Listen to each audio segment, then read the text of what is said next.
اب اس بات کو سید امین القادری صاحب کے اوپر توبہ و تجدید ایمان واجب ہو گیا. کیوں؟ کیونکہ آپ نے نبی پاک صلی اللہ تعالیٰ علیہ وسلم کی طرف ایک جھوٹی بات کا نسبت کر دیا. تو جیسا کہ آپ نے اس کا ویڈیو دیکھ لیا، یہ کس طرح سے حدیث میں اپنی رائے پیش کر رہا ہے، قرآن کی آیتیں بھی ابھی آگے پڑھے گا اس میں بھی اپنی رائے داخل کر رہا ہے، اور یہ کہتا کہ آپ نے ویڈیو میں بار بار کہ میں تو ایک ادنا سا طالب علم ہوں. تو طالب علم کا کام ہے فتویٰ دینا کہ وہ کافر ہو گئے، یا مفتیان کرام کا یہ کام ہے؟ یہ خود کہہ رہا ہے نا، میں تو ایک ادنا سا طالب علم ہوں، میں عالم بھی نہیں ہوں، میں یہ نہیں ہوں، میں وہ نہیں ہوں، اور فتویٰ کیا دے رہا ہے؟ تو وہی حدیث شریف ہے کہ آخری زمانے میں کچھ جاہل آئیں گے جو فتوے دیں گے، اور کچھ جاہل ان سے فتوے لیں گے. میں مفہوم بیان کر رہا ہوں. وہ خود بھی گمراہ ہوں گے، دوسروں کو بھی گمراہ کریں گے. یہ وہی دور آ گیا. آج کل اہل سنت کے جو لوگ ہیں کسی کی بھی تقریر سننے لگتے ہیں، بس وہ اعلیٰ حضرت کا نام لے رہا ہو، مگر وہ عقیدہ کس طرح سے خراب کر رہا ہو یہ ان کو پتہ نہیں ہے، یہ اس سے نہیں لینا دینا. نام لے رہا ہو بس اتنا ہی کافی ہے. میں اسی طرح سے میں بتا رہا ہوں بار بار کہ یہ نام لینے والے بہت سارے لوگ ہیں، سمجھ گئے، لیکن یہ مسلک اعلیٰ حضرت والے نہیں ہیں، یہ گمراہ کر رہے ہیں لوگوں کو. اب اس نے حدیث پڑھی کہ حضور صلی اللہ تعالی وسلم نے فرمایا کہ کسی نے کوئی ایسی بات کہی جو ہم نے نہیں کہی اور مجھ پر اس نے چسپا دیا. یعنی یہ بتانا چاہ رہا ہے کہ حضور صلی اللہ علیہ وسلم نے فرمایا اور حضور صلی اللہ علیہ وسلم نے فرمایا کہ میں نے نہیں کہی ہو، پھر بھی میری طرف منسوب کی جا رہی ہو وہ بات، اس نے اپنا ٹھکانہ جہنم میں بنا لیا. تو اس سے کس نے یہ مطلب نکالا ہے محدثین میں سے کہ اب سید امین القادری صاحب جو ہے اس طرح کی اگر کوئی بات کہہ رہے ہوں تو وہ جہنمی ہو گئے. حالانکہ اس کی جب شرح آپ پڑھیں گے، معلوم کریں گے، تو جس نے جان بوجھ کر ہے، یعنی جان بوجھ کر کوئی جھوٹ منسوب کر رہا ہو، جانتا ہو کہ یہ بات جھوٹ ہے پھر بھی کہہ رہا ہو نہیں حضور صلی اللہ علیہ وسلم نے فرمایا، ایسے لوگوں کے لیے ہے، ایسے لوگ گنہگار ہیں. حدیث کا مطلب یہ ہے، اس کا پس منظر یہ ہے، لیکن یہ اب کافر بنا دیا ان کو. تو اس کو نہیں معلوم ہے حدیث شریف، اس کو بھی معلوم ہونی چاہیے کہ جس نے قرآن میں اپنی رائے داخل کی اس نے اپنا ٹھکانہ جہنم میں بنا لیا. اور یہ ابھی آگے دکھاؤں گا، ابھی یہ قرآن پڑھ رہا ہے، اپنی رائے داخل کر رہا ہے، اور وہ بھی غلط رائے داخل کر رہا ہے. حدیث شریف میں بھی غلط رائے اپنی داخل کر رہا ہے. ایک غیر عالم ہو کے، ایک ادنا سا طالب علم ہو کے فتوے دے رہا ہے. یہ شریعت کے خلاف کا ہے یا نہیں ہے؟ تو جس نے اپنی رائے داخل کی وہ بھی جہنمی ہوگا، تو یہ بھی تو کافر ہو گیا. پھر اس پر تجدید ایمان اور تجدید نکاح اس پر بھی تو واجب ہو گیا. پھر یہ کیسے بچ سکتا ہے؟ اور دوسری بات یہ ہے کہ اگر اس بات سے یہ مطلب نکال رہا ہے کہ حضور صلی اللہ علیہ وسلم نے فرمایا کہ جس نے کوئی ایسی بات میری طرف منسوب کی جو ہم نے نہیں کہی اس نے اپنا ٹھکانہ جہنم میں بنا لیا، اور جہنم میں بنا لیا اپنا ٹھکانہ، اس سے یہ مطلب نکال لیا کہ اب وہ کافر ہو گیا. تو یہ مطلب کس نے اخذ کیا اس حدیث سے؟ تو ایسا تو تمام حدیثوں میں، جس نے جان بوجھ کر ایک وقت نماز چھوڑی وہ بھی جہنم میں جائے گا. تو کیا وہ کافر ہو گیا؟ جہنم میں جانا کافر ہونے کی دلیل تھوڑی ہے. اسی بات کو صوفی جلال الدین بھی نہیں سمجھ پایا، اختر نظامی بھی نہیں سمجھ پایا، نور حسن تیلی بھی نہیں سمجھ پایا، رفاعت علی بھی نہیں سمجھ پایا، اور وہ ہمارے خلاف ہو گئے.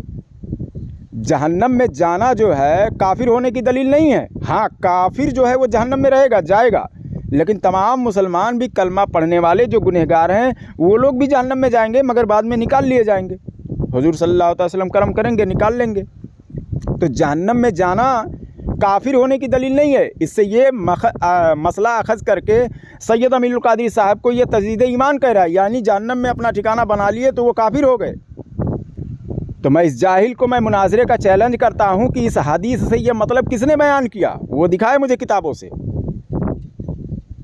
حدیث شریف میں حاکم المستدرک میں ہے، کتاب الایمان میں ہے کہ جس نے دین سے دنیا کمایا اس نے بھی اپنا ٹھکانہ جہنم میں بنا لیا.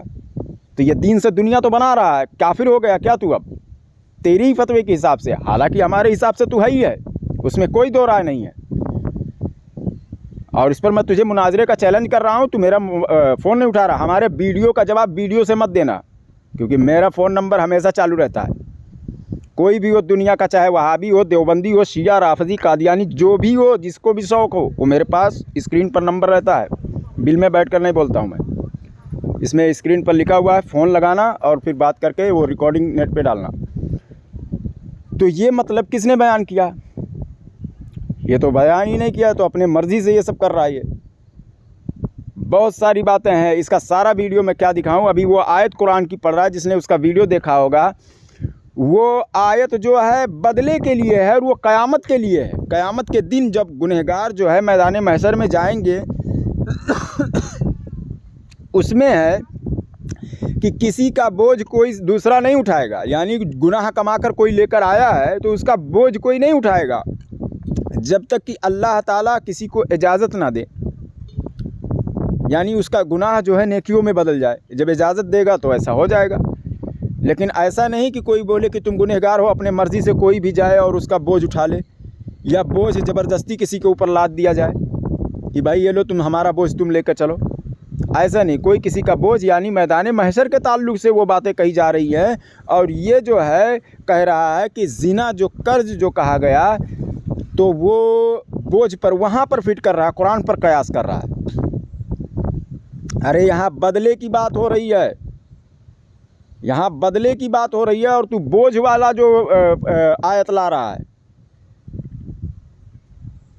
یہاں بدلہ اور بوجھ الگ ہے. یعنی کسی پر بوجھ لاد دیا جائے, یعنی کوئی شخص گناہ لاد کر لے کر جائے میدان محشر میں اور اس کے بعد میں اس کو کسی اور کو دے دیا جائے کہ یہ لو تم اٹھاؤ میرا بوجھ. کوئی نہیں اٹھائے گا, تم کو خود اٹھانا پڑے گا, تم کو خود سزا کاٹنا پڑے گا وہاں پر. بات یہ کہی جا رہی ہے قرآن میں. اور تو رائے کیسے اپنا پیش کر کے اور اس کے بعد میں سید امین القادری صاحب کو کہہ رہا قرآن کے خلاف یہ ساری باتیں بتا رہے ہیں. تیری اوقات ہے نا بیٹا, تو میرے پاس فون کر لے, نمبر اسکرین پر ہے. کتنی بار میں فون لگا چکا ہوں, ایک بار اٹھایا تھا تو ذلیل خوار ہوا, سمجھ گیا نا, پھر اٹھائے گا پھر ذلیل ہوگا. اور میں تجھے مناظرے کا چیلنج کر رہا ہوں, تو آ جا, فتاوی رضویہ شریف سے میں ثابت کروں گا کہ تو اہل سنت نہیں ہے. تیرا عقیدہ جو ہے وہ اہل سنت والا نہیں ہے. میں تجھے مناظرے کا چیلنج کر رہا ہوں, کوئی بھی جو اس کا فالوورس ہو وہ میرا ویڈیو اس تک ضرور پہنچائے. میں اس کا بہت سارا ویڈیو تو دکھا نہیں سکتا, بہت سارا ویڈیو ہے. قرآن میں تمام آیتیں, اس نے قرآن کی آیتیں پیش کی اور وہ میدان محشر کے تعلق سے تمام آیتیں ہیں, اور وہ دنیا پر بھی فٹ کی جائیں گی, دنیا کے لوگوں پر بھی فٹ کیا جائے. مگر یہ علماء کا کام ہے, جو علم والے ہیں, جو سمجھتے ہیں. ہرا غیرہ کا یہ نہیں ہے کہ کسی پر بھی ایسا بھی چسپا دے, سمجھ رہے ہو نا. تو یہ جاہل ہے اول درجے کا, ایک نمبر کا فراڈیہ ہے. صرف اور صرف پیسہ کمانے کے لیے یہ لوگ کرتے ہیں ایسا. بہت سارے لوگ بھرے پڑے ہیں, سمجھ گئے. تو ایسے لوگوں سے اپنا ایمان بچائیں, ویڈیو اس تک ضرور پہنچائیں. جو اس کا کوئی بھی فالوورس ہو, سمجھ رہے ہو نا, کوئی بھی ہو فالوور, وہ میرا ویڈیو اس تک ضرور پہنچائیں اور اس سے کہیں کہ تم فون کر کے آڈیو ریکارڈنگ نیٹ پر ڈالو علی خان سے بات کر کے, ٹھیک ہے نا. اس کو بولو کہ مطلب وہ میرے پاس فون کرے, بہانے نہ بنائے, سمجھ گئے. یہ اپنے آپ کو بریلوی کہتا ہے. بریلوی ایک کھرا سونا ہوتا ہے اور وہ ڈنکے کی چوٹ پر شیر کی طرح دہاڑتا ہے, بزدلوں کی طرح نہیں.